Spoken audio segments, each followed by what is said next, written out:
ಕೆಲವು ಸ್ಥಳಗಳು ಎಷ್ಟು ಧಾರ್ಮಿಕವಾಗಿವೆ ಎಂದರೆ ಭೂಮಿಯ ಮೇಲಿನ ಯಾವುದೇ ಕ್ಯಾನ್ವಾಸ್ ಅವುಗಳನ್ನು ಚಿತ್ರಿಸಲು ಅಥವಾ ವ್ಯಾಖ್ಯಾನಿಸಲು ಸಾಧ್ಯವಿಲ್ಲ. ಪದಗಳ ಉಲ್ಲೇಖಗಳು ಚಿಕ್ಕದಾಗಿ ಕಾಣಿಸುತ್ತವೆ, ವಾಸ್ತವವಾಗಿ ವ್ಯಕ್ತಪಡಿಸಲು ಸಾಧ್ಯವಿಲ್ಲ. ಆಳವಾದ ಭರವಸೆಯೊಂದಿಗೆ ಅರ್ಥಪೂರ್ಣ ಮೌನ ಮಾತ್ರ ಚಾಲನೆಯಲ್ಲಿದೆ. ಶಾಂತಿಕುಂಜ ಯುಗದ ಆ ತೀರ್ಥಯಾತ್ರೆ. ಸಂಸ್ಕೃತಿ, ಧರ್ಮ, ನಂಬಿಕೆ ಮತ್ತು ಹೆಮ್ಮೆಯಿಂದ ತುಂಬಿರುವ ಈ ಸ್ಥಳವು ಕೇವಲ ದೇವಭೂಮಿ ಹಿಮಾಲಯದ ಸಾಂಕೇತಿಕ ಪ್ರಾತಿನಿಧ್ಯವಲ್ಲ, ಆದರೆ ಜ್ಞಾನ, ವಿಜ್ಞಾನ, ಧರ್ಮ, ಸಸ್ಯವರ್ಗ ಮತ್ತು ಆಧ್ಯಾತ್ಮಿಕತೆಯ ಸಂಪೂರ್ಣ ಪ್ರಪಂಚವಾಗಿದೆ. ನಿಜವಾದ ಅರ್ಥದಲ್ಲಿ ಶಾಂತಿಕುಂಜ ಪದವೂ ಅಲ್ಲ, ಸ್ಥಳವೂ ಅಲ್ಲ, ಆದರೆ ತನ್ನೊಳಗೆ ಅಪಾರ ಶಕ್ತಿ, ಜ್ಞಾನ ಮತ್ತು ಬೆಳಕನ್ನು ಹೊಂದಿರುವ ಶಕ್ತಿ ಕೇಂದ್ರವಾಗಿದೆ.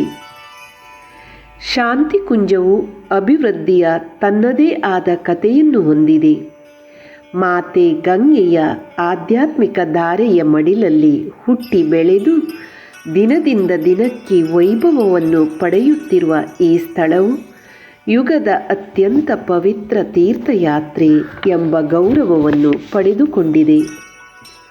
ಅದರ ಅಡಿಪಾಯವನ್ನು ಹೇಗೆ ಹಾಕಲಾಯಿತು, ಅದು ಹೇಗೆ ರೂಪುಗೊಂಡಿತು, ಪ್ರಾಚೀನ ವೈಭವವನ್ನು ಹೇಗೆ ಪಡೆಯಿತು, ಇದೆಲ್ಲವನ್ನು ತಿಳಿದುಕೊಳ್ಳುವುದು ಆಸಕ್ತಿದಾಯಕ ಕಥೆಯಲ್ಲದೆ ನಮ್ಮ ಪೂಜ್ಯ ಗುರುದೇವ, ವೇದಮೂರ್ತಿ, ತಪೋನಿಷ್ಠ ಪಂಡಿತ್ ಶ್ರೀರಾಮ್ ಶರ್ಮ ಆಚಾರ್ಯ ಆಧ್ಯಾತ್ಮಿಕ ಗುರುವಿನ ತೀವ್ರ ಸಂಕಲ್ಪ, ಭಕ್ತಿ, ನಂಬಿಕೆ ಮತ್ತು ಸೃಜನಶೀಲ ಅಂಶಗಳ ಸಮಗ್ರ ತಿಳುವಳಿಕೆಯಾಗಿದೆ.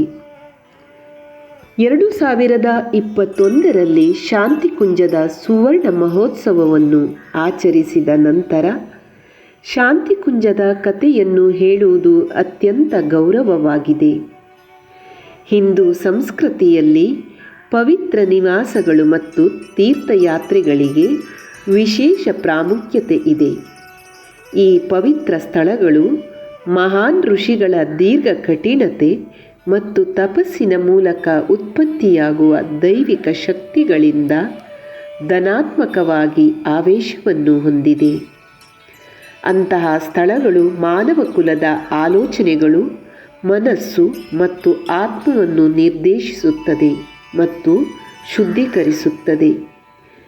ದೇವಭೂಮಿ ಹಿಮಾಲಯದ ಬೃಹತ್ ನೆರಳಲ್ಲಿ ಮತ್ತು ಪವಿತ್ರವಾದ ಮಾತೆ ಗಂಗಾ ದಡದಲ್ಲಿ ನೆಲೆಗೊಂಡಿರುವ ಶಾಂತಿಕುಂಜ್ ಆ ದೇಗುಲವಾಗಿದೆ.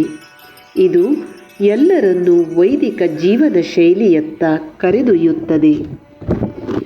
ವೇದಗಳ ಪ್ರಕಾರ ಅಂತಿಮ ವಿಕಸನದ ಮೂಲ ಮತ್ತು ಪ್ರಮುಖ ಶಕ್ತಿಗಳ ಮೋಕ್ಷದ ಮೂಲವಾಗಿದೆ. ಆದಿಶಕ್ತಿ ಅಂದರೆ ಆದಿಶಕ್ತಿಯನ್ನು ಗಾಯತ್ರಿ ಎಂದು ಕರೆಯಲಾಗುತ್ತದೆ. ಪಂಡಿತ್ ಶ್ರೀರಾಮ್ ಶರ್ಮ ಆಚಾರ್ಯ ಅವರು ಮತ್ತು ಋಷಿ ವಿಶ್ವಾಮಿತ್ರ ವೇದಮಾತಾ ಗಾಯತ್ರಿಯ ಈ ಯುಗದ ದೈವಿಕ ಪ್ರತಿಭಾನ್ವಿತ ಪುತ್ರರಾಗಿದ್ದಾರೆ. ಮಹಾನ್ ಗಾಯತ್ರಿ ಸಾಧಕ ಪಂಡಿತ್ ಶ್ರೀರಾಮ್ ಶರ್ಮ ಆಚಾರ್ಯ ಅವರ ತಪಸ್ಸಿನಿಂದ ಶಾಂತಿಕುಂಜವು ಶಕ್ತಿ ಕೇಂದ್ರವಾಗಿದೆ. ಈ ಯುಗದ ಗಂಗೋತ್ರಿಯಾಗಿ ನೋಡಿದಾಗ ಶಾಂತಿಕುಂಜವು ಶ್ರೇಷ್ಠತೆಯ ಕೇಂದ್ರವಾಗಿ ಹೊರಹೊಮ್ಮಿದೆ. ಇದು ವಯಂ ರಾಷ್ಟ್ರೇ ಜಾಗ್ರಯಂ ಪುರೋಹಿತ ಅಂದರೆ ವೈದಿಕ ಸಂಪ್ರದಾಯವನ್ನು ಪುನರುಜ್ಜೀವನಗೊಳಿಸುವ ನಾವು ಪುರೋಹಿತರು ರಾಷ್ಟ್ರವನ್ನು ಜೀವಂತವಾಗಿ ಮತ್ತು ಎಚ್ಚರವಾಗಿಡುತ್ತೇವೆ. ಈ ಸ್ಥಳವು ಭಾರತದ ಹಿರಿಮೆಯನ್ನು ವಿಶ್ವದ ಅಗ್ರಸ್ಥಾನದಲ್ಲಿ ಮರಳಿ ತರುವಲ್ಲಿ ಪ್ರಮುಖ ಪಾತ್ರವನ್ನು ವಹಿಸಿದೆ. 5 ದಶಕಗಳ ಹಿಂದೆ 1971ರಲ್ಲಿ ಉತ್ತರಾಖಂಡದ ಹರಿದ್ವಾರ ರೈಲು ನಿಲ್ದಾಣದಿಂದ ಸುಮಾರು 7 ಕಿಲೋಮೀಟರ್ ದೂರದಲ್ಲಿರುವ ಹರಿದ್ವಾರ ಋಷಿಕೇಶ ರಸ್ತೆಯಲ್ಲಿ ಶಾಂತಿಕುಂಜದ ಅಡಿಪಾಯವನ್ನು ಹಾಕಲಾಯಿತು. ಅದರ ಅಡಿಪಾಯದೊಂದಿಗೆ ನಮ್ಮ ಪೂಜ್ಯ ಆಧ್ಯಾತ್ಮಿಕ ಗುರು ಪಂಡಿತ್ ಶ್ರೀರಾಮ್ ಶರ್ಮಾ ಆಚಾರ್ಯ ಅವರು ಹಮ್ ಸುಧ್ರೇಂಗೆ ಯುಗ್ ಸುಧ್ರೇಗಾ ಎಂಬ ಧ್ಯೇಯ ವಾಕ್ಯದೊಂದಿಗೆ ಸೈದ್ಧಾಂತಿಕ ಚಿಂತನೆಯ ಕ್ರಾಂತಿಯ ಅಭಿಯಾನವನ್ನು ಪ್ರಾರಂಭಿಸಿದರು. ಅಂದರೆ ಸ್ವಯಂ ಸುಧಾರಣೆಯಿಂದ ಮಾತ್ರ ಸಮಾಜದಲ್ಲಿ ಸಕಾರಾತ್ಮಕ ಬದಲಾವಣೆಯನ್ನು ತರಬಹುದು. ಅವರ ಆಳವಾದ ಆತ್ಮಸಾಕ್ಷಿಯಿಂದ ಪ್ರೇರಿತರಾಗಿ ಶಾಂತಿಕುಂಜಕ್ಕೆ ಈ ತೀರ್ಥಯಾತ್ರೆಯು ಇನ್ನೂ ಜನರನ್ನು ಪ್ರೇರೇಪಿಸುತ್ತಿದೆ. ಜಾತಿ, ಮತ ಇತ್ಯಾದಿ ಸಂಕುಚಿತ ಮನೋಭಾವದ ಮೇಲೆ ಉದಾತ್ತ ಜೀವನ ಕಲೆ ಮತ್ತು ಮಾನವ ಕುಲದ ಸುಧಾರಣೆಯನ್ನು ಕಲಿಸುತ್ತಿದೆ. ಈ ಸ್ಥಳವು ಮಾನವೀಯ ಮೌಲ್ಯಗಳ ವಿಶಿಷ್ಟ ಪ್ರಯೋಗಾಲಯವಾಗಿದ್ದು, ವ್ಯಕ್ತಿತ್ವ ಮತ್ತು ಸಮಾಜ ನಿರ್ಮಾಣಕ್ಕಾಗಿ ನಿರಂತರ ಆವಿಷ್ಕಾರಗಳು ನಡೆಯುತ್ತಲೇ ಇರುತ್ತವೆ. ಪ್ರಾಚೀನ ಗುರುಕುಲದ ತತ್ವಗಳ ಆಧಾರದ ಮೇಲೆ ಈ ನಿವಾಸವು ಆಧುನಿಕ ವಿಜ್ಞಾನ ಮತ್ತು ಧರ್ಮದ ನಡುವಿನ ಅಂತರವನ್ನು ಕಡಿಮೆ ಮಾಡಲು ದಣಿವರಿಯಿಲ್ಲದೆ ಕೆಲಸ ಮಾಡುತ್ತಿದೆ. ಯೋಗ, ಧ್ಯಾನ, ಸ್ವಯಂ ಶಿಸ್ತು, ಆಧ್ಯಾತ್ಮಿಕ ಅಭ್ಯಾಸಗಳು ಇತ್ಯಾದಿಗಳ ಕುರಿತು ನಡೆಯುತ್ತಿರುವ ತರಬೇತಿ ಶಿಬಿರಗಳು ಮತ್ತು ಸಮಾಲೋಚನಾ ಅವಧಿಗಳ ಶಿಸ್ತು ಎಷ್ಟು ಪರಿಣಾಮಕಾರಿ ಮತ್ತು ತೀವ್ರವಾಗಿದ್ದು ಯಾರನ್ನು ಪಾಲ್ಗೊಳ್ಳಿಸದೆ ಬಿಡುವುದಿಲ್ಲ. ವಾಸ್ತವವಾಗಿ ಉತ್ಕೃಷ್ಟತೆಯ ಕಡೆಗೆ ಪರಿವರ್ತನೆಯ ಪ್ರಯಾಣವನ್ನು ಪ್ರಾರಂಭಿಸುತ್ತದೆ. ನಮ್ಮ ಭಾರತೀಯ ಸಂಪ್ರದಾಯಗಳು ಪತಂಜಲಿ, ಚರಕ, ಸುಶ್ರುತ ಮತ್ತು ಧನ್ವಂತರಿಯಂತಹ ಮಹಾನ್ ಋಷಿಗಳ ಸಂಪ್ರದಾಯಗಳು. ನಾವು ಭಾರತೀಯರು ಆ ಪ್ರಾಚೀನ ಸಂಪ್ರದಾಯಗಳ ವಂಶಸ್ಥರು, ಪ್ರತಿನಿಧಿಗಳು, ಪ್ರತಿರೂಪ ಮತ್ತು ಉತ್ತರಾಧಿಕಾರಿಗಳು. ಶಾಂತಿಕುಂಜವು ಆ ಋಷಿ ಸಂಪ್ರದಾಯದ ಸಂಚಾಲಕವಾಗಿದೆ. ಅಲ್ಲಿ ಜ್ಞಾನ, ಆರೋಗ್ಯ, ಸ್ವಾವಲಂಬನೆ, ಪರಿಸರ ಜಾಗೃತಿ ಇತ್ಯಾದಿಗಳನ್ನು ಸಾಧನದೊಂದಿಗೆ ಕಲಿಸಲಾಗುತ್ತದೆ. ಮಹಿಳಾ ಸಬಲೀಕರಣ, ಯುವಜನತೆ, ವ್ಯಸನ ನಿರ್ಮೂಲನೆ ಮತ್ತು ಇನ್ನೂ ಅನೇಕ ಅಭಿಯಾನಗಳು ಇಲ್ಲಿ ನಡೆಯುತ್ತಿವೆ. ಶಾಂತಿಕುಂಜವು ಮನುಕುಲವನ್ನು ಕಷ್ಟಪಟ್ಟು ಕೆಲಸ ಮಾಡಲು ಮತ್ತು ಜೀವನದ ಆಳವಾದ ಅರ್ಥವನ್ನು ಹುಡುಕಲು ಪ್ರೇರೇಪಿಸುತ್ತದೆ. ಇದು ಶಾಶ್ವತ ಸತ್ಯದ ಅಂಗೀಕಾರದ ಜೊತೆಗೆ ಆತ್ಮವನ್ನು ಅರಿತುಕೊಳ್ಳಲು ನಮಗೆ ಸಹಾಯ ಮಾಡುತ್ತದೆ. ಅದು ನಮ್ಮನ್ನು ಮನುಷ್ಯ ಎಂದು ಹೆಮ್ಮೆಪಡಿಸುತ್ತದೆ. ನಿಜವಾದ ಅರ್ಥದಲ್ಲಿ ಇದು ಮಾನವೀಯತೆಯೊಂದಿಗೆ ಮನುಷ್ಯರನ್ನು ಸಂಪರ್ಕಿಸುವ ಪ್ರಯೋಗಾಲಯವಾಗಿದೆ. ಅಲ್ಲಿ ಎಲ್ಲ ಧರ್ಮಗಳು ಮತ್ತು ವರ್ಗಗಳ ಜನರು ಆಧ್ಯಾತ್ಮಿಕ ಅಭ್ಯಾಸವನ್ನು ವೀಕ್ಷಿಸಲು ಮತ್ತು ಆದರ್ಶ ಜೀವನವನ್ನು ನಡೆಸಲು ತರಬೇತಿಯನ್ನು ಪಡೆಯುತ್ತಾರೆ. ಪ್ರಸ್ತುತ ಅಖಿಲ ವಿಶ್ವ ಗಾಯತ್ರಿ ಪರಿವಾರದ ಮುಖ್ಯಸ್ಥ ಗೌರವಾನ್ವಿತ ಡಾಕ್ಟರ್ ಪ್ರಣವ್ ಪಾಂಡ್ಯ ಅವರ ಪತ್ನಿ ಶ್ರೀಮತಿ ಶೈಲಬಾಲ ಪಾಂಡ್ಯ ಇವರ ದಕ್ಷ ನಾಯಕತ್ವ ಮತ್ತು ದಯೆಯ ಮಾರ್ಗದರ್ಶನದಲ್ಲಿ ಈ ಸಂಸ್ಥೆ ಸರಾಗವಾಗಿ ನಡೆಯುತ್ತಿದೆ. ಶಾಂತಿಕುಂಜವನ್ನು 50 ವರ್ಷಗಳ ಹಿಂದೆ ವೇದಮೂರ್ತಿ ತಪೋನಿಷ್ಠ ಪಂಡಿತ್ ಶ್ರೀರಾಮ್ ಶರ್ಮಾ ಆಚಾರ್ಯರು ಬೃಹತ್ ಆಲದ ಮರದಡಿ ಹರಡಿ ಇಂದು ಭಾರತೀಯ ಸಂಸ್ಕೃತಿ, ವೈದಿಕ ಜ್ಞಾನ ಮತ್ತು ವಿಜ್ಞಾನದ ಉನ್ನತಿಯ ಸೇವೆಯಲ್ಲಿ ತೊಡಗಿಸಿದ್ದಾರೆ. ಬನ್ನಿ, ಶಾಂತಿಕುಂಜದ ಎಲ್ಲ ವಿಶೇಷತೆಗಳನ್ನು ಅರ್ಥ ಮಾಡಿಕೊಳ್ಳೋಣ. ಅದು ಯುಗದ ಪ್ರಬುದ್ಧ ಮತ್ತು ಜಾಗೃತ ತೀರ್ಥಯಾತ್ರೆಯಾಗಿದೆ.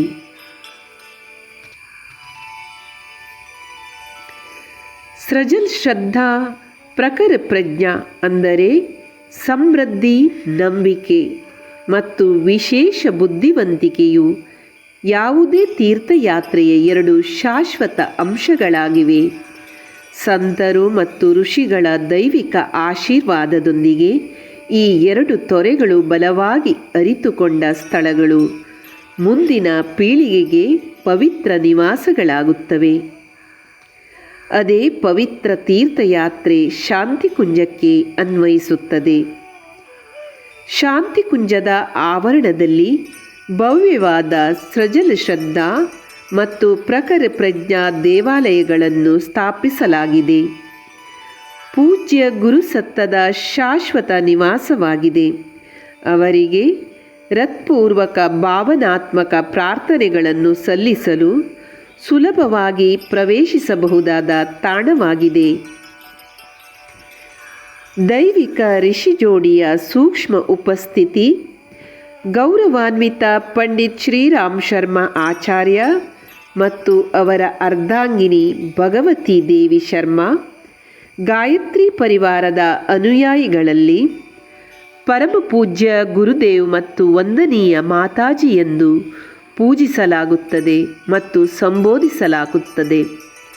ಇಲ್ಲಿ ಭಕ್ತರು ಧಾವಿಸುತ್ತಾರೆ.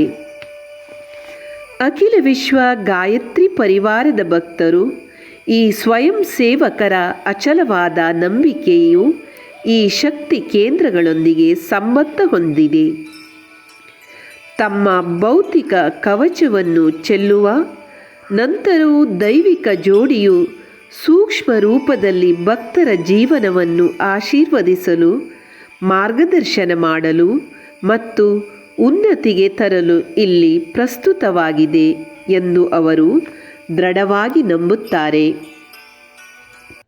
परेशान मत होना,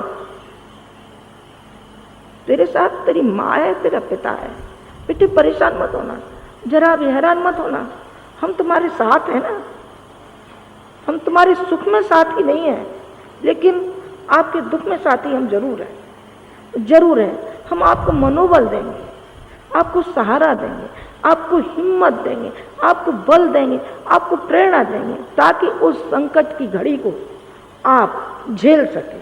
पारिवारिक हो चाहे आपकी व्यक्तिगत जो भी हो, हर किसी में हम आपको बल और शक्ति आपको हमेशा देते हुए चले जाएंगे। अभी भी दे रहे हैं और आगे भी हम नहीं भी रहेंगे तब भी आप आना। यहाँ आपको आमंत्रण है, जब आपने पल्ला पकड़ा है तो छोड़ना मत इसको, फिर आप आना और वही प्रेरणा, वही शांति और संतोष और शक्ति और भक्ति आपको मिलती हुई चली जाएगी। आप अखंड दीपक को प्रणाम तो करना और उसमें देखना कि गुरुजी माताजी दिखाई पड़ते हैं कि नहीं पड़ते, और शांति कुंज में आना, देखना हर जगह आपको गुरुजी माताजी दिखाई पड़ेंगे, आपको दिखाई पड़ेंगे। ಈ ದೇವಾಲಯಗಳನ್ನು ಗುರುಸತ್ತದ ದೈಹಿಕ ಉಪಸ್ಥಿತಿಯಲ್ಲಿ ನಿರ್ಮಿಸಲಾಗಿದೆ. ಅವರ ಮಾತಿನಲ್ಲಿ ಹೇಳುವುದಾದರೆ, ಈ ದೇವಾಲಯಗಳು ಕೇವಲ ಸ್ಮಾರಕಗಳಲ್ಲ, ಆದರೆ ಸೂಕ್ಷ್ಮ ದೈವಿಕ ಪ್ರಜ್ಞೆಯ ನಿವಾಸ.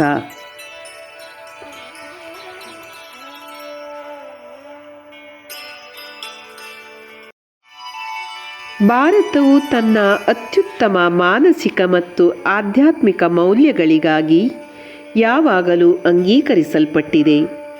ನಮ್ಮ ಋಷಿಮುನಿಗಳು ಮಹಾನ್ ವಿಜ್ಞಾನಿಗಳು ಮತ್ತು ಮನಃಶಾಸ್ತ್ರಜ್ಞರಾಗಿದ್ದರು. ಅವರು ಯಾಗ ಎಂಬ ವಿಶಿಷ್ಟ ಪ್ರಕ್ರಿಯೆಯ ಮೂಲಕ ಸಮಾಜದಲ್ಲಿ ಈ ಮೌಲ್ಯಗಳನ್ನು ಹರಡಲು ಶ್ರಮಿಸಿದರು. ಅದಕ್ಕಾಗಿಯೇ ಯಜ್ಞವನ್ನು ಭಾರತೀಯ ಸಂಸ್ಕೃತಿಯ ಅಡಿಪಾಯವೆಂದು ಪರಿಗಣಿಸಲಾಗಿದೆ. ಶಾಂತಿಕುಂಜದ ಆವರಣದಲ್ಲಿ ಈ ಪ್ರಾಚೀನ ವೈದಿಕ ತ್ಯಾಗದ ಆಚರಣೆಯು ಅದರ ಶ್ರೇಷ್ಠ ರೂಪದಲ್ಲಿ ಸಾಕ್ಷಿಯಾಗಿದೆ. ಈ ಯಜ್ಞಶಾಲೆಯ ಮಹತ್ವದ ಲಕ್ಷಣವೆಂದರೆ ಅಗ್ನಿತ್ಯಾಗದ ಪವಿತ್ರ ಸ್ಥಳ. ನಮ್ಮ ಪೂಜ್ಯ ಆಧ್ಯಾತ್ಮಿಕ ಗುರು ಪಂಡಿತ್ ಶ್ರೀರಾಮ್ ಶರ್ಮಾ ಆಚಾರ್ಯರಿಂದ ತಂದ ನಿರಂತರ ಜ್ಯೋತಿಯಾಗಿದೆ. ಶ್ರೀರಾಮ್ ಶರ್ಮಾ ಆಚಾರ್ಯ ಹಿಮಾಲಯದಿಂದ ಅರ್ಧ ಶತಮಾನದ ಹಿಂದೆ ಶಾಂತಿಕುಂಜ ಸ್ಥಾಪನೆಯಾದಾಗಿನಿಂದ ಈ ಪವಿತ್ರ ಮತ್ತು ನಿರಂತರ ಅಗ್ನಿಯಲ್ಲಿ ದೈನಂದಿನ ಯಜ್ಞವನ್ನು ನಡೆಸುತ್ತಾರೆ. ಪ್ರತಿದಿನ ಸಾವಿರಾರು ಭಕ್ತರು ಪವಿತ್ರ ಯಜ್ಞದ ದೈವಿಕ ಪ್ರಕ್ರಿಯೆಯನ್ನು ನಿರ್ವಹಿಸುತ್ತಾರೆ ಮತ್ತು ಮಾನವೀಯತೆಯ ಉಜ್ವಲ ಭವಿಷ್ಯಕ್ಕಾಗಿ ಪ್ರಾರ್ಥಿಸುತ್ತಾರೆ.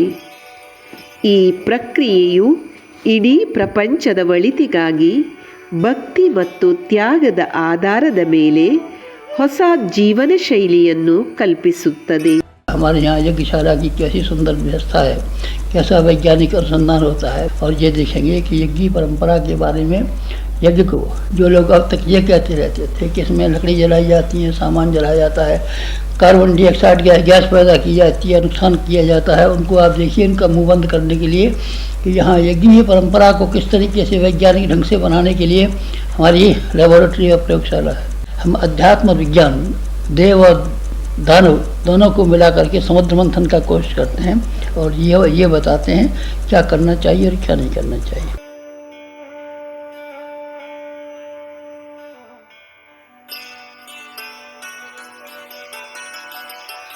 ನಮ್ಮ ಪೂಜ್ಯ ಆಧ್ಯಾತ್ಮಿಕ ಗುರು ಪಂಡಿತ್ ಶ್ರೀರಾಮ್ ಶರ್ಮಾ ಆಚಾರ್ಯ ಅವರು ಹಿಮಾಲಯ ಪ್ರಯಾಣಗಳ ಆಳವಾದ ಚಲನೆಯ ಪ್ರವಾಸ ಕಥನವನ್ನು ದಿ ಕಂಪ್ಯಾನಿಯನ್ಸ್ ಆಫ್ ಸಾಲಿಟ್ಯೂಡ್ ಪುಸ್ತಕದಲ್ಲಿ ಸಂಕಲಿಸಿದ್ದಾರೆ ಮತ್ತು ಅದರ ಉಲ್ಲೇಖವನ್ನು ಅವರು ಬರೆದ ಹಲವಾರು ಪುಸ್ತಕಗಳಲ್ಲಿ ಉಲ್ಲೇಖಿಸಿದ್ದಾರೆ.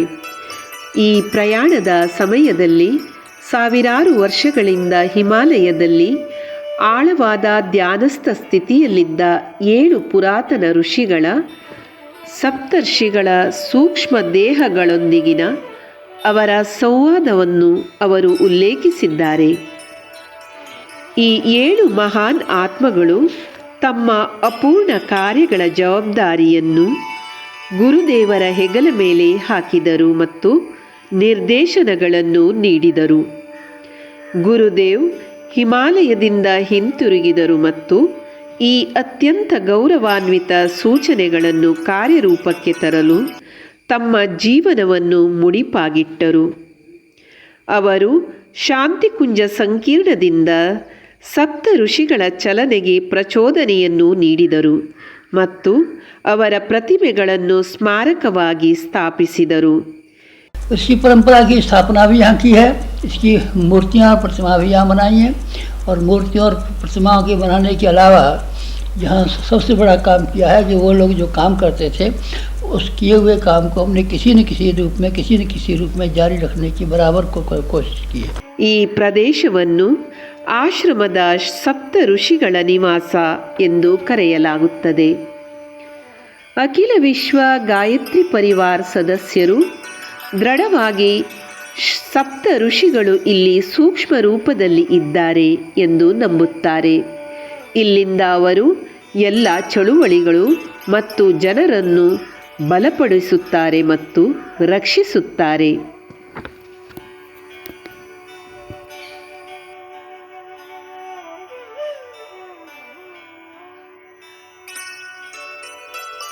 ಆಧ್ಯಾತ್ಮಿಕ ಉನ್ನತಿಗಾಗಿ ಹಿಂದೂ ಸಂಸ್ಕೃತಿಯಲ್ಲಿ ಮೂರ್ತಿ ಪೂಜೆಯು ಪ್ರಮುಖ ಪಾತ್ರವನ್ನು ವಹಿಸುತ್ತದೆ. ನಿಮ್ಮ ದೈನಂದಿನ ಜೀವನದಲ್ಲಿ ನಿಮ್ಮ ದೇವತೆಯ ಗುಣಗಳನ್ನು ಅಳವಡಿಸಿಕೊಳ್ಳಲು ಮತ್ತು ಅವರಿಂದ ದೈವಿಕ ಅನುಗ್ರಹವನ್ನು ಪಡೆಯಲು ನಿರಂತರ ಸ್ಫೂರ್ತಿಯನ್ನು ಪಡೆಯುವುದು ಈ ಅಭ್ಯಾಸದ ಮೂಲವಾಗಿದೆ. विश्वामित्र ऋषि जो गायत्री के दृष्टा माने जाते हैं, उन्होंने भी अपनी तपश्चर्या यहीं की जहाँ की गायत्री का ये स्थान बना, यह गायत्री मंदिर बना हुआ है। हमने उस स्थान को बहुत महत्व दिया है। विश्वामित्र ऋषि भी तब इसी स्थान पर कहते थे। हमने ठीक चुनकर के ऐसा भारतवर्ष में दूसरा स्थान नहीं मिल सकता था, यहाँ हमने वो स्थान बनाया है. ಆದಿಶಕ್ತಿ ಗಾಯತ್ರಿಯ ದೇವಾಲಯವು ಈ ದೈವಿಕ ಸ್ಫೂರ್ತಿಯನ್ನು ನೀಡುತ್ತದೆ. ಅದರ ಪಕ್ಕದಲ್ಲಿಯೇ ಇರುವ ಬಟ್ಕಾ ಹುವಾ ದೇವತಾ ದೇವಸ್ಥಾನವು ನಾವು ಯಾರು ಎಂದು ಅರಿತುಕೊಳ್ಳಲು ವಿರಾಮ ಮತ್ತು ವಿಚಾರ ಮಾಡುವಂತೆ ಮಾಡುತ್ತದೆ. ನಮ್ಮ ಗೌರವಾನ್ವಿತ ಗುರುದೇವರು ಯಾವಾಗಲೂ ತಮ್ಮ ಉಪನ್ಯಾಸಗಳಲ್ಲಿ ಪ್ರತಿಯೊಬ್ಬ ಮನುಷ್ಯನು ದೈವಿಕ ಮತ್ತು ಅವನ ಆಂತರಿಕ ಸದ್ಗುಣಗಳು ಮತ್ತು ಶಕ್ತಿಯನ್ನು ಜಾಗೃತಗೊಳಿಸುವ ಮೂಲಕ ಈ ದೈವತ್ವವನ್ನು ಅರಿತುಕೊಳ್ಳಬಹುದು ಎಂದು ಒತ್ತಿ ಹೇಳುತ್ತಿದ್ದರು. ಈ ದೇವಾಲಯದ ಗೋಡೆಗಳ ಮೇಲೆ ಬರೆದಿರುವ ಮಹಾನ್ ವಾಕ್ಯಗಳು ಪ್ರತಿಯೊಬ್ಬರನ್ನು ಆತ್ಮಾವಲೋಕನಕ್ಕೆ ಪ್ರೇರೇಪಿಸುತ್ತದೆ.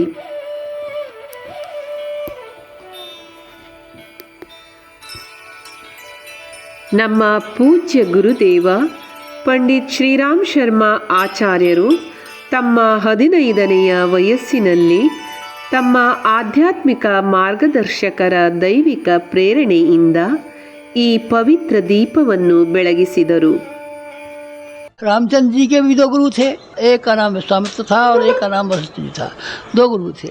हमारे भी 2 गुरु हैं। एक कौन से हैं? एक हिमालय पर रहते हैं, नंगे रहते हैं, सूक्ष्म शरीर है उनका, स्थूल शरीर स्थूल नहीं है, सूक्ष्म शरीर है। वो वहाँ आए हमारे घर, उनका सूक्ष्म शरीर, और उनने कहा 15 वर्ष की उम्र हो गई, तो 15 वर्ष की उम्र हो जाने पर उनने कहा कि हम तुझे गायत्री की दीक्षा देंगे। तो हमने कहा कि हम गायत्री की दीक्षा तो ले आए हैं, मालवी जी ने दे दी थी। उन्होंने कहा नहीं, हम दूसरी दीक्षा देंगे, हम दूसरी दीक्षा देंगे, क्या तुम्हें क्या आप भी दे दीजिए। उन्होंने पहले 3 जन्मों के हाल दिखाए हमारे, और 3 जन्मों के हाल दिखाने के बाद में हमारा विश्वास हो गया कि यही हमारे गुरु हैं और इन्हीं को समर्पण करना चाहिए। 1926 ವಸಂತ ಪಂಚಮಿಯ ಶುಭ ದಿನದಂದು ಬೆಳಗಿದ ಈ ಅಖಂಡ ದೀಪವು ಇಲ್ಲಿಯವರೆಗೆ ದೈವಿಕ ಬೆಳಕನ್ನು ಹರಡುತ್ತಿದೆ. ನಮ್ಮ ಗೌರವಾನ್ವಿತ ಗುರುದೇವರು ಈ ದೈವಿಕ ಶಾಶ್ವತ ಜ್ವಾಲೆಯ ಉಪಸ್ಥಿತಿಯಲ್ಲಿ ಗಾಯತ್ರಿ ಮಂತ್ರದ ಪ್ರತಿ 2.4 ಮಿಲಿಯನ್ ಪುನರಾವರ್ತನೆಗಳ 24 ಮಹಾಪುರಶ್ಚರಣವನ್ನು ನಡೆಸಿದರು ಮತ್ತು ಅಖಿಲ ವಿಶ್ವ ಗಾಯತ್ರಿ ಪರಿವಾರದ ಅಡಿಪಾಯವನ್ನು ಹಾಕಿದರು. ಇಂದು ಜಗತ್ತಿನಾದ್ಯಂತ 150ಕ್ಕೂ ಹೆಚ್ಚು ಜನರ ಕುಟುಂಬ ಆಚಾರ್ಯ ಶ್ರೀಗಳು ಈ ಅಖಂಡ ದೀಪವನ್ನು ಅಖಿಲ ವಿಶ್ವ ಗಾಯತ್ರಿ ಪರಿವಾರದ ಎಲ್ಲ ಸಾಧನೆಗಳ ಮೂಲವೆಂದು ಪರಿಗಣಿಸಿದ್ದಾರೆ. ಇಲ್ಲಿಗೆ ಬರುವ ಎಲ್ಲ ಭಕ್ತರು ಈ ಶಾಶ್ವತ ಜ್ವಾಲೆಯ ಕೇವಲ ನೋಟವು ಮಾನವ ಮನಸ್ಸಿನಲ್ಲಿ ದೈವಿಕ ಸ್ಫೂರ್ತಿಯನ್ನು ತುಂಬುತ್ತದೆ ಎಂದು ದೃಢವಾಗಿ ನಂಬುತ್ತಾರೆ.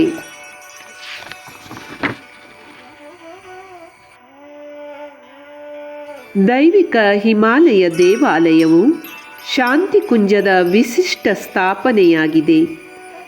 ದೇವಭೂಮಿ ಉತ್ತರಾಖಂಡದ 4 ನಿವಾಸಗಳು, 5 ಪ್ರಾಣಗಳು ಮತ್ತು ಗಂಗಾ ಮತ್ತು ಯಮುನೆಯ ಪವಿತ್ರ ಹೊಳೆಗಳ ವಿಹಂಗಮ ನೋಟವನ್ನು ಇಲ್ಲಿ ಕಾಣಬಹುದು. ಹಿಂದೂ ಸಂಸ್ಕೃತಿಯಲ್ಲಿ ಹಿಮಾಲಯಗಳನ್ನು ಪ್ರಪಂಚದ ಆಧ್ಯಾತ್ಮಿಕ ಶಕ್ತಿಯ ಕೇಂದ್ರ ಬಿಂದು ಎಂದು ಪರಿಗಣಿಸಲಾಗಿದೆ. ಅನಾದಿ ಕಾಲದಿಂದಲೂ ಇಲ್ಲಿ ಮಹಾ ತಪಸ್ವಿ ಮುನಿಗಳು ತಪಸ್ಸನ್ನು ಮಾಡುತ್ತಾ ಬಂದಿದ್ದಾರೆ ಎಂಬ ಪ್ರತೀತಿ ಇದೆ. ಹಿಮಾಲಯವು ಯಾವಾಗಲೂ ಆಧ್ಯಾತ್ಮಿಕ ಮಾರ್ಗದಲ್ಲಿ ಅನ್ವೇಷಕರನ್ನು ಆಕರ್ಷಿಸಲು ಇದು ಕಾರಣವಾಗಿದೆ. ತಮ್ಮ ಹಿಮಾಲಯದ ಮಾರ್ಗದರ್ಶಕರ ಅತ್ಯುನ್ನತ ಮಾರ್ಗದರ್ಶನದಲ್ಲಿ ಆಚಾರ್ಯ ಶ್ರೀ ಅವರು ತಮ್ಮ ಜೀವಿತಾವಧಿಯಲ್ಲಿ ಅನೇಕ ಬಾರಿ ಹಿಮಾಲಯಕ್ಕೆ ಪ್ರಯಾಣಿಸಿದರು ಮತ್ತು ಆಧ್ಯಾತ್ಮಿಕ ಶಕ್ತಿಗಳ ದೈವಿಕ ಸಂಪತ್ತನ್ನು ಹಿಂದಿರುಗಿಸಿದರು.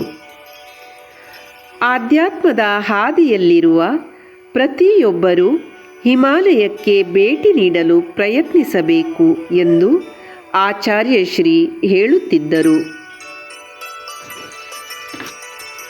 ಏಕೆಂದರೆ ಈ ದಿವ್ಯ ಪರ್ವತ ಶ್ರೇಣಿಗಳು ಸಾಧಕರನ್ನು ದೈವತ್ವದಿಂದ ಪೋಷಿಸುತ್ತದೆ. ಶಾಂತಿಕುಂಜದಲ್ಲಿ ಹಿಮಾಲಯದ ಪ್ರತಿಕೃತಿಯನ್ನು ಸ್ಥಾಪಿಸುವ ಏಕೈಕ ಉದ್ದೇಶ ಇದು ಮಾತ್ರ. हमने हिमालय का एक मंदिर बनाया है, जैसा कि मंदिर सारे हिंदुस्तान भर में कहीं नहीं है। ये उसका प्रतीक बनाया है। हिमालय की मूर्ति यहाँ बनाई है, हिमालय का मंदिर बनाया है, ऋषि परंपरा बनाई है। ऋषि यहाँ क्या करते थे? हिमालय माने ऋषि। ऋषियों के रहने का स्थान। सारे के सारे ऋषि यही हुए हैं, जितने भी ऋषि हुए हैं, गायत्री के 24 अक्षर है और 24 ऋषि थे, वो 24 के 24 ऋषि इसी स्थान पर हुए हैं। कहाँ है? हिमालय में। और हमने हिमालय की परंपरा को, हिमालय को का मंदिर ही यहाँ एक बनाया नहीं है, अभूतपूर्व, इसको अभूतपूर्व कहिए। हिंदुस्तान भर में कभी किसी कल्पना नहीं आई कि हिमालय देवात्मा हिमालय है, इसका भी मंदिर बनाना चाहिए। कोई नहीं बना सका, हमने बनाया। हमें हिमालय पर बुलाया गया है हमारे गुरु ने बैटरी चार्ज करने के लिए। आपको जब कोई भी अपनी बैटरी चार्ज करनी हो तो आप यहाँ आना, हम चाहे रहते हो चाहे न रहते हो। हम यहाँ रहेंगे नहीं, ऐसी बात नहीं है, हम यहाँ हमेशा रहेंगे।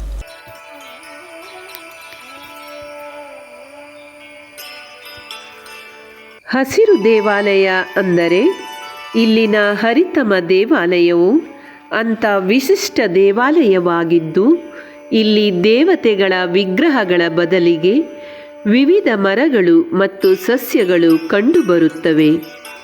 ಈ ಸಸ್ಯಗಳು ಪ್ರಕೃತಿಯ ಸುಂದರ ಅಂಶವನ್ನು ಪ್ರದರ್ಶಿಸುವುದಲ್ಲದೆ ತಾಯಿ ಭೂಮಿಯನ್ನು ಹಸಿರು ಮತ್ತು ಸ್ವಚ್ಛವಾಗಿಸಲು ಎಲ್ಲರಿಗೂ ಸ್ಫೂರ್ತಿ ನೀಡುತ್ತದೆ. ಇಲ್ಲಿಗೆ ಬರುವ ಪ್ರತಿಯೊಬ್ಬರೂ ಪ್ರಸಾದವಾಗಿ ಒಂದು ಸಸ್ಯವನ್ನು ಪಡೆಯುತ್ತಾರೆ. ಇದನ್ನು ತರುಪ್ರಸಾದ ಎಂದು ಕರೆಯಲಾಗುತ್ತದೆ. ಈ ಪವಿತ್ರ ಸ್ಥಳವನ್ನು ನಮ್ಮ ಗೌರವಾನ್ವಿತ ಗುರುದೇವರು 1970ರಲ್ಲಿ ಸ್ಥಾಪಿಸಿದರು. ನಿಜವಾದ ದೇವಾಲಯಗಳು ಮಾನವ ಜಾಗೃತಿಯ ಕೇಂದ್ರಗಳಾಗಿವೆ ಎಂದು ಗುರುದೇವರು ಹೇಳುತ್ತಿದ್ದರು. ಹರಿತಿಮ ದೇವಾಲಯವು ಅಂತಹ ಒಂದು ದೇವಾಲಯವಾಗಿದೆ. ವಿವಿಧ ಪ್ರದೇಶಗಳಲ್ಲಿ ಕಂಡುಬರುವ ವಿವಿಧ ಜಾತಿಯ ಅಪರೂಪದ ಮತ್ತು ಬೆಲೆ ಬಾಳುವ ಗಿಡಮೂಲಿಕೆಗಳನ್ನು ಇಲ್ಲಿ ಸಂಗ್ರಹಿಸಲಾಗಿದೆ. ಅವುಗಳ ಹೆಸರು, ಗುಣಗಳು, ಗುಣಲಕ್ಷಣಗಳು, ಔಷಧೀಯ ಮೌಲ್ಯಗಳು ಇತ್ಯಾದಿಗಳ ಬಗ್ಗೆ ಹೇಳುವುದರ ಜೊತೆಗೆ ಅವುಗಳ ಬಳಕೆ ಮತ್ತು ಕೃಷಿ ವಿಧಾನಗಳ ತರಬೇತಿಯನ್ನು ಇಲ್ಲಿ ಕೂಲಂಕುಷವಾಗಿ ಕಲಿಸಲಾಗುತ್ತದೆ. ಈ ಅಗ್ಗದ ಮತ್ತು ವ್ಯಾಪಕವಾಗಿ ಲಭ್ಯವಿರುವ ಗಿಡಮೂಲಿಕೆಗಳನ್ನು ಸೇವಿಸುವ ಮೂಲಕ ಆರೋಗ್ಯಕರ ಜೀವನ ವಿಧಾನಗಳ ಬಗ್ಗೆ ಸಂದರ್ಶಕರು ಸಹ ಶಿಕ್ಷಣ ನೀಡುತ್ತಾರೆ.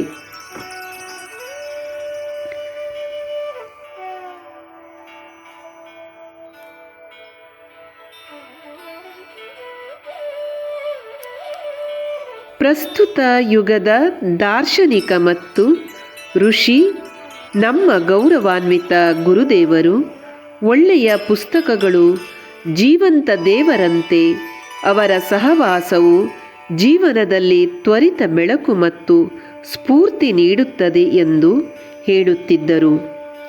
ಇದೇ ದೃಷ್ಟಿಯಿಂದ ವಿಚಾರ ಕ್ರಾಂತಿ ಅಭಿಯಾನ ಆರಂಭಿಸಿದರು.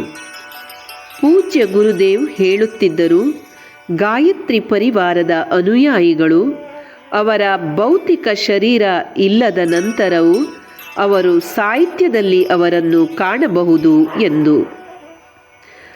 ತಮ್ಮ 80 ವರ್ಷಗಳ ಜೀವಿತಾವಧಿಯಲ್ಲಿ ಗುರುದೇವ ಅವರು ತಮ್ಮ ತೂಕಕ್ಕಿಂತ ಹೆಚ್ಚಾಗಿ ಸಾಹಿತ್ಯವನ್ನು ಬರೆದರು. ದೇವ್ ಸಂಸ್ಕೃತಿ ವಿಶ್ವವಿದ್ಯಾನಿಲಯದಲ್ಲಿ ಅವರ ಎಲ್ಲ ಪುಸ್ತಕಗಳ ಚಿತ್ರಾತ್ಮಕ ಪ್ರದರ್ಶನವಿದೆ.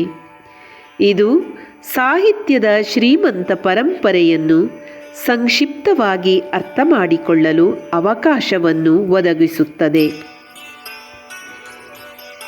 ಹಿಂದಿ ಮತ್ತು ಇಂಗ್ಲಿಷ್ನಲ್ಲಿ 3000ಕ್ಕೂ ಹೆಚ್ಚು ಪುಸ್ತಕಗಳಿವೆ. ಹಾಗೆಯೇ ಹಲವಾರು ಪ್ರಾದೇಶಿಕ ಭಾಷೆಗಳಲ್ಲಿ ವಿವಿಧ ಸಂದರ್ಭಗಳಲ್ಲಿ ಮಾನವ ಕುಲಕ್ಕೆ ಮಾರ್ಗದರ್ಶನ ನೀಡುವ ಮತ್ತು ಅವರ ಸಮಸ್ಯೆಗಳನ್ನು ಪರಿಹರಿಸಲು ಸಹಾಯ ಮಾಡುತ್ತದೆ. परम पूज्य गुरुदेव ने ये कहा था कि मेरे विचार मेरे साहित्य में छिपे हैं और मेरा विचार जो है वही मेरा शरीर है. तुम लोग अगर ये मान लो कि मेरे विचार के रूप में मैं मौजूद हूँ तो मैं अनवरत समय तक मौजूद रहूँगा.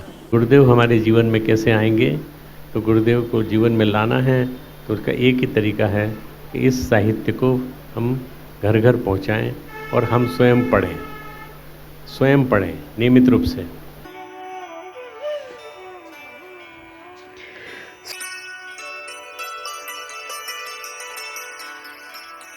ಸ್ವಾಮಿ ವಿವೇಕಾನಂದರು ಹೇಳಿದರು, ಮನುಷ್ಯರ ಭವಿಷ್ಯವು ಅವರ ವೈಜ್ಞಾನಿಕ ಮತ್ತು ಆಧ್ಯಾತ್ಮಿಕ ತಿಳುವಳಿಕೆಯನ್ನು ನಿಜವಾದ ಅರ್ಥದಲ್ಲಿ ಅವಲಂಬಿಸಿರುತ್ತದೆ. ಒಂದೆಡೆ ವಿಜ್ಞಾನವು ಧರ್ಮದಿಂದ ಮಾನವೀಯತೆಯನ್ನು ಕಲಿಯಬೇಕಾಗಿದೆ ಮತ್ತು ಇನ್ನೊಂದೆಡೆ ಧಾರ್ಮಿಕ ಕ್ಷೇತ್ರದಲ್ಲಿ ವೈಜ್ಞಾನಿಕ ವಿಧಾನಗಳನ್ನು ಬಳಸುವ ಅವಶ್ಯಕತೆ ಇದೆ. ಪರಮಪೂಜ್ಯ ಗುರುದೇವರು ಹೊಸ ಪ್ರಪಂಚದ ಈ ಅಗತ್ಯವನ್ನು ಅರ್ಥ ಮಾಡಿಕೊಂಡರು. ಜೀವನವು ಆಧ್ಯಾತ್ಮಿಕ ಮತ್ತು ಭೌತಿಕ ಅಂಶಗಳಿಂದ ಕೂಡಿದೆ ಎಂದು ಅವರು ಯಾವಾಗಲೂ ಹೇಳಿದ್ದರು. ಆದ್ದರಿಂದ ವಿಜ್ಞಾನ ಮತ್ತು ಆಧ್ಯಾತ್ಮಿಕತೆಯು ಎರಡು ಭಿನ್ನ ಶಾಖೆಗಳಲ್ಲದೆ ಒಂದೇ ಶಾಖೆಗಳಾಗಿವೆ. ಅವರ ಪ್ರಕಾರ ವಿಜ್ಞಾನ ಮತ್ತು ಆಧ್ಯಾತ್ಮ ಒಂದಕ್ಕೊಂದು ಪೂರಕವಾಗಿವೆ ಮತ್ತು ಈ ದೃಷ್ಟಿಕೋನದಿಂದ ವಿಜ್ಞಾನದ ಆಧಾರದ ಮೇಲೆ ಧರ್ಮವನ್ನು ಪರೀಕ್ಷಿಸಲು ಅವರು 1979ರಲ್ಲಿ ಬ್ರಹ್ಮವರ್ಚಸ್ ಎಂಬ ಸಂಶೋಧನಾ ಸಂಸ್ಥೆಯ ಅಡಿಪಾಯವನ್ನು ಹಾಕಿದರು. ಅದರ ವಿಶಿಷ್ಟತೆಯಿಂದಾಗಿ ಬ್ರಹ್ಮವರ್ಚಸ್ ಸಂಶೋಧನಾ ಸಂಸ್ಥೆ ಇಂದು ಜಾಗತಿಕ ಖ್ಯಾತಿಯನ್ನು ಗಳಿಸಿದೆ.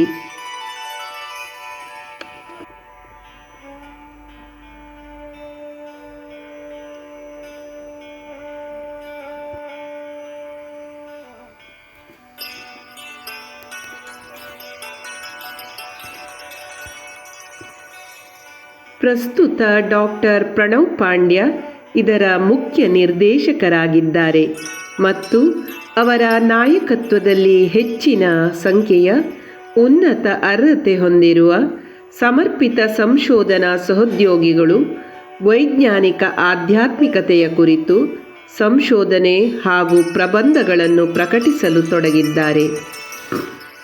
ಯಜ್ಞದ ವಿಜ್ಞಾನದ ಸಂಶೋಧನೆಯು ಈ ಸಂಸ್ಥೆಯ ದೊಡ್ಡ ಸಾಧನೆಯಾಗಿದೆ. ಯಜ್ಞದಿಂದ ಉತ್ಪತ್ತಿಯಾಗುವ ಪ್ರಚಂಡ ಶಕ್ತಿ, ಮಂತ್ರಗಳ ಪಠಣ, ಮೆದುಳಿನ ಮೇಲೆ ಅದರ ಪ್ರಭಾವ ಇತ್ಯಾದಿಗಳನ್ನು ಇಲ್ಲಿ ಕೂಲಂಕಷವಾಗಿ ಅಧ್ಯಯನ ಮಾಡಲಾಗುತ್ತದೆ. ಧ್ಯಾನ ಮತ್ತು ಯಜ್ಞದ ಮೂಲಕ ಸಾಧಕರ ಶರೀರಶಾಸ್ತ್ರದಲ್ಲಿನ ಸಣ್ಣ ಮತ್ತು ಸೂಕ್ಷ್ಮ ಬದಲಾವಣೆಗಳನ್ನು ಸಹ ಇಲ್ಲಿ ಅಳೆಯಲಾಗುತ್ತದೆ ಹಾಗೂ ಅಧ್ಯಯನ ಮಾಡಲಾಗುತ್ತದೆ.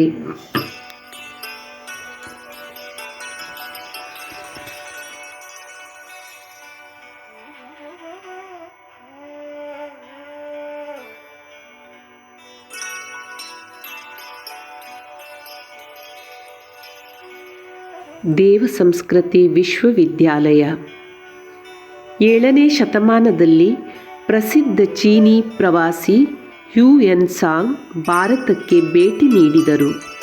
ಅವರು ತಮ್ಮ ಪ್ರಯಾಣದ ಆತ್ಮಚರಿತ್ರೆಯಲ್ಲಿ ಹೀಗೆ ಬರೆದಿದ್ದಾರೆ: ಭಾರತದ ಭವಿಷ್ಯವನ್ನು ಅದರ ಶಾಲೆಗಳು ಮತ್ತು ವಿಶ್ವವಿದ್ಯಾಲಯಗಳ ತರಗತಿ ಕೊಠಡಿಗಳಲ್ಲಿ ರೂಪಿಸಲಾಗುತ್ತಿದೆ. ನಮ್ಮ ಆಧ್ಯಾತ್ಮಿಕ ಗುರು ಪಂಡಿತ್ ಶ್ರೀರಾಮ್ ಶರ್ಮಾ ಆಚಾರ್ಯ ಕೂಡ ದೇಶದ ಯುವಕರ ಬುದ್ಧಿವಂತಿಕೆಯ ಅಂಶದ ಜೊತೆಗೆ ಅವರ ಭಾವನಾತ್ಮಕ ಮತ್ತು ಆಧ್ಯಾತ್ಮಿಕ ಅಂಶವನ್ನು ಸಹ ಬೆಳೆಸಬೇಕು ಮತ್ತು ಅಭಿವೃದ್ಧಿಪಡಿಸಬೇಕು ಎಂದು ಉಲ್ಲೇಖಿಸುತ್ತಿದ್ದರು. ಮುಂದಿನ ಪೀಳಿಗೆಗೆ ಅಗತ್ಯವಾದ ಶಿಕ್ಷಣದ ಜೊತೆಗೆ ಬಲವಾದ ದೇಶಭಕ್ತಿ, ಉತ್ತಮ ನಾಗರಿಕ ಪ್ರಜ್ಞೆಯನ್ನು ಬೆಳೆಸುವುದು ಅವರ ಕನಸಾಗಿತ್ತು.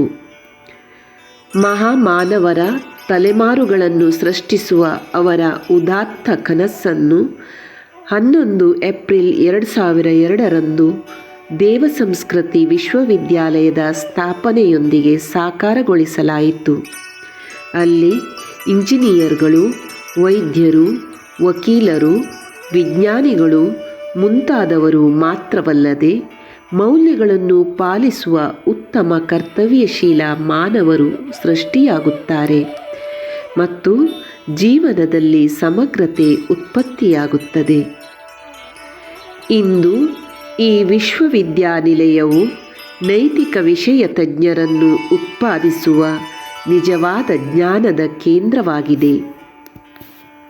शांति कुंज हरिद्वार को उन्होंने प्रज्ञा अरण्यक के रूप में विकसित किया ताकि भारतीय संस्कृति की जो रीढ़ है तीर्थ परंपरा उसके पुरातन स्वरूप को यहाँ देखा जा सके और उसका जो महात्म्य कहा गया है उसको प्रत्यक्ष अनुभव किया जा सके. यहाँ पर व्यक्ति आए तो उसको लगे कि हम जीती जागती भारतीय संस्कृति को महसूस कर रहे हैं. इसीलिए यहाँ पर जो नित्य यज्ञ की परंपरा है, अखंड दीपक की परंपरा है, गायत्री मंदिर है, यहाँ पर देवात्मा हिमालय है, माँ गंगा का जो है मंदिर है, हिमालय की प्रखरता, गंगा की पवित्रता, इन सब का प्रतिनिधित्व करने वाले भगवान परशुराम, भगीरथ की दिव्य प्रतिमाएं, पूरा सप्तऋषि का क्षेत्र है, जड़ी बूटी का उद्यान है, यज्ञ के ऊपर उच्च स्तरीय अनुसंधान का केंद्र अभी अभी स्थापित भी हुआ, गायत्री विद्या का यहाँ पर गहन अवगाहन संभव है. सारी की सारी विशेषताएं गुरुदेव ने कहा कि इस शांति कुंज के तीर्थ के अंदर प्रवेश करते से ही व्यक्ति महसूस कर सकता है.